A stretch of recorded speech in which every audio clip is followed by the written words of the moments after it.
Hola. Hola a todos y bienvenidos a la época de las revoluciones, el quinto capítulo de la serie de la teoría Disney. Si eres nuevo por aquí, este es el recuento de una teoría que he armado de short en short durante todo un año. Prácticamente se trata de unir a todos los clásicos de Disney en un solo mundo y a la mayoría en una sola gran familia. Para quienes han estado conmigo desde el principio, les agradezco mucho que sigan aquí conmigo. No olviden seguirme en Instagram y darle like y compartir a este video, por favor, se los agradezco. Comenten si algo les gustó especialmente o si tienen algo que aportar y comencemos.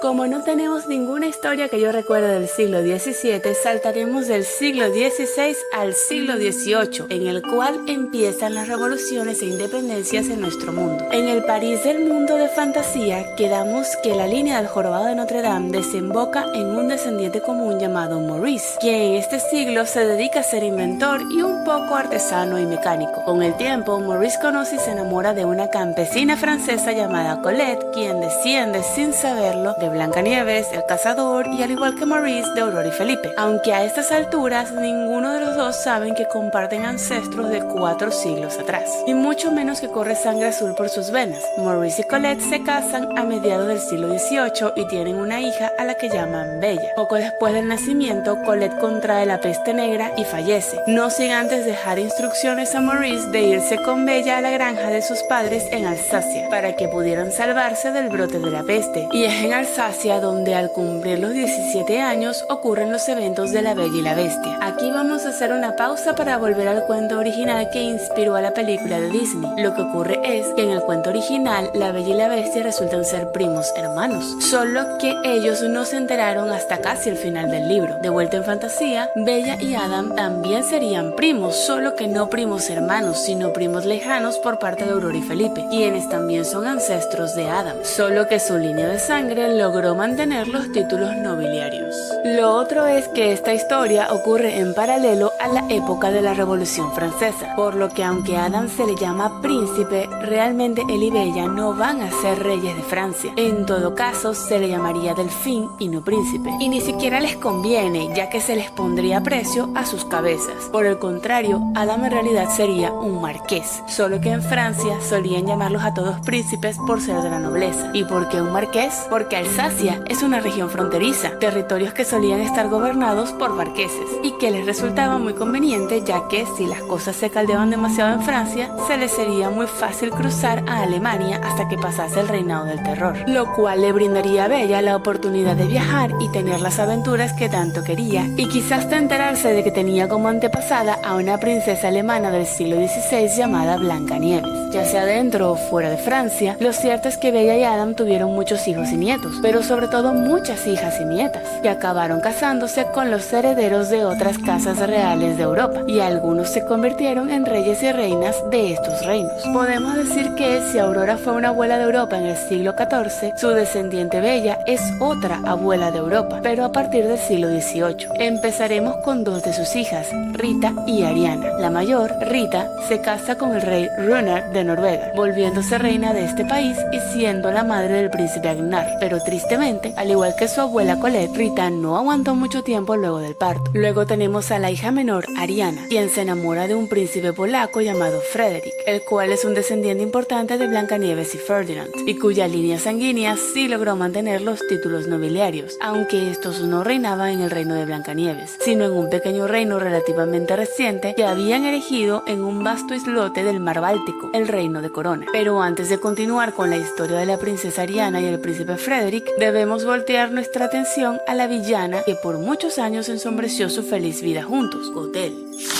Regresemos a Francia varios años antes, incluso antes de que Maurice y Colette siquiera se conocieran en París. Siendo Colette aún una niña en Alsacia, esta nota que 1 o 2 veces al año aparecen por su pueblo una mujer con una larga y densa capa con capucha negra y una niña rubia, quizá un poco mayor que ella, con la misma capa y capucha densa, pero adaptada a su tamaño y en color verde oscuro. Ambas solían estar cargadas de bolsos y canastas, pero de la canasta de la niña siempre destacaban algunas rosas y un espejito. Cuando las veía solían salir del bosque cerca de su granja con los primeros rayos del sol y atravesaban el pueblo sin hablar con nadie hasta desaparecer. Esto causaba mucha curiosidad en Colette, pero sus padres nunca le creían cuando ella se los contaba. Cuando ya tenía 15 años, Colette decidió pararse muy temprano todas las mañanas y salir a la granja con el primer rayo de sol a esperar a las misteriosas figuras, hasta que un día una de ellas apareció. Esta vez no estaban las dos, sino solo la chica de capa verde con su canasta con rosas y el espejo, quien ya parecía ser una joven de quizá unos 16 años. Colette no tiene dudas de que esa es la misma niña que antes veía con la mujer de la capa negra, así que corre hacia ella y la detiene para preguntarle por qué esta vez estaba sola. La joven quedó algo confundida ante la pregunta, así que Colette se disculpó por haberse entrometido y le explicó que solo quería asegurarse de que eran reales, ya que nadie le quería creer que ella las veía salir del bosque y las señalaban como una rara. A esto la joven rubia decidió verse en su espejo, luego se quedó viendo a Colette y con una sonrisa algo triste respondió que la gente siempre tacharía de raros a aquellos a los que no podían entender, pero que no debía dejar que eso la afectase, pues pronto encontraría a alguien tan raro como ella para ser felices juntos. Colette estaba muy confundida, y más cuando aquella joven le regaló una de sus rosas y luego siguió su camino hasta desaparecer por las calles. Desde entonces Colette decidió no volver a mencionarla, pues ya ella sabía que era real y con eso le bastaba. Por su parte, aquella joven no era una chica cualquiera, era la sexta hija de Madre Gothel. Con el tiempo, a Gothel le empezó a fastidiar irse en barco a buscar sus provisiones y decidió limitarse a hacer los viajes por tierra, por lo que solía pasar por Alemania, Francia e incluso España. Luego de tantos hijos y traiciones, Gothel no quería perder a su sexta hija de vista, por lo que desde pequeña la obligaba a acompañarla en sus viajes y ayudarla a cargar las cosas. Por primera vez, una de sus hijas ni acababa con su paciencia ni tenía planes de traicionarla. Era buena con la magia, especialmente con las transformaciones, no protestaba ni la apuñalaba por la espalda, así que esta vez parecía que todo iba bien. Cuando la chica, a la que podríamos llamar Circe solo para que no siga anónima, cumplió los 16 años, Gothel decidió que podía ahorrarse los viajes si ya su hija conocía la ruta y los contactos, así que le empezó a encargar a Circe que se encargase ella de traer todo lo que necesitasen. Error. Con los años, la joven se dio cuenta de que la forma en que vivía con su madre no era lo normal, pues veía que otros padres sí mostraban un cariño genuino por sus hijos y un verdadero deseo por protegerlos. Al viajar sola, Circe empezó a entender cómo funcionaban las relaciones y moral humanas. Aún así, seguía obedeciendo a su madre, no por miedo, sino por respeto al ser su progenitora. Esto hasta que llegó una víspera de Navidad en la que se vio atrapada por la tormenta de nieve en Alsacia. Buscando dónde pasar la Nochebuena, llegó al castillo del príncipe Adam, pero antes de tocar la puerta, escuchó los berrinches del príncipe, quien gritaba tan alto cuando humillaba a sus sirvientes que hacía retumbar los vidrios y las puertas, como si se tratase de una bestia. Indignada, Circe tomó la forma de una anciana y decidió poner al príncipe a prueba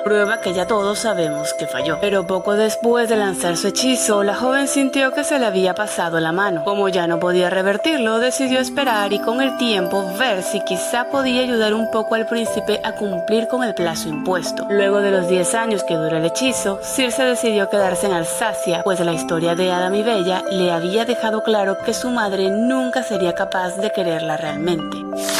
Desde la mirada de Gothel, obviamente esto solo significaba sexta hija, sexta traición. Y llegados a este punto, ya Gothel se hartó. Para ella el problema nunca fue su pésimo estilo de crianza, sino que simplemente no valía la pena ser madre. Así que años después, cuando dio a luz un par de gemelos, simplemente los abandonó a su suerte. Y estos niños, al tener que sobrevivir solos en las calles y el bosque, acabaron convirtiéndose en un par de bandidos, los gemelos Staminton. Esto de hecho concuerda, al menos un poco, con el cuento original de Rapunzel, ya que la bruja Gothel sí tenía unos hijos gemelos que en este cuento le hacen la vida imposible a Rapunzel.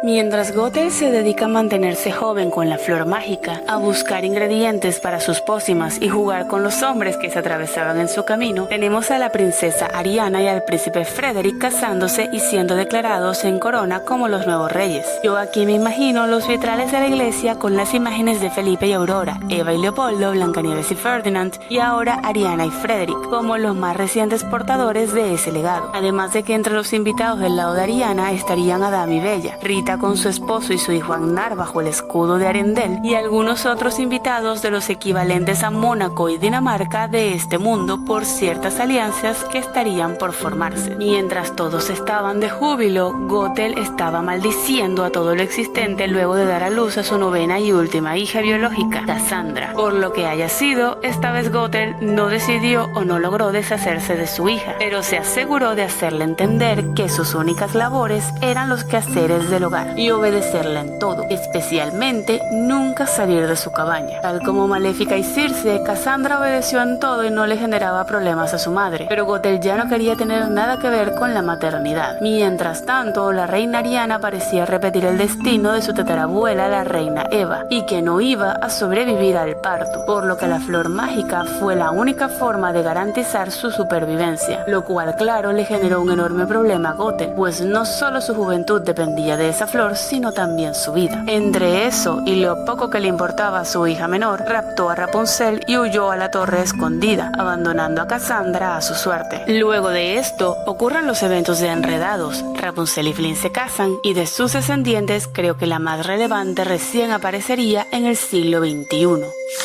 Y no podemos acabar la época de las revoluciones sin pisar los Estados Unidos, en concreto el pequeño pueblo de Sleepy Hollow. Para el que no conoce o no recuerda este cortometraje, se trata de un maestro muy supersticioso que intenta cortejar a Katrina, la hija del ricachón del pueblo de Sleepy Hollow. Pero como Broom, el fortachón del pueblo, también es su pretendiente, decide deshacerse de él contándole la historia del jinete sin cabeza durante la fiesta de Halloween del pueblo. Misteriosamente vemos al maestro ser perseguido por ese mismo jinete, que quizá haya sido el mismo Broom disfrazado, y del susto no vuelve a aparecer por el pueblo. Katrina y Broom se casan y no parece haber mucho más que resaltar de ellos. Sin embargo, algunas teorías dicen que Broom y Gastón se parecen mucho y asumen que son padre e hijo, pero aquí hay un detalle: las fechas no cuadran. La leyenda de Sleepy Hollow, al menos hasta donde recuerdo, sucede en el año 1899, un siglo luego de la independencia de los Estados Unidos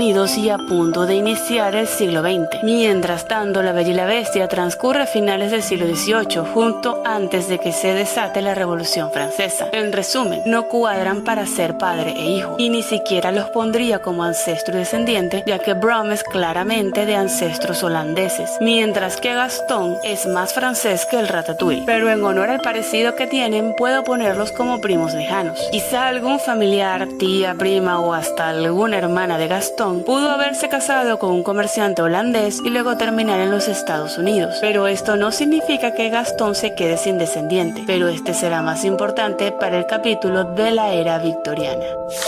Con esto terminamos por ahora con la época de las revoluciones. Les agradezco muchísimo que me hayan acompañado hasta este capítulo y hasta el final del mismo, y nos vemos en la próxima.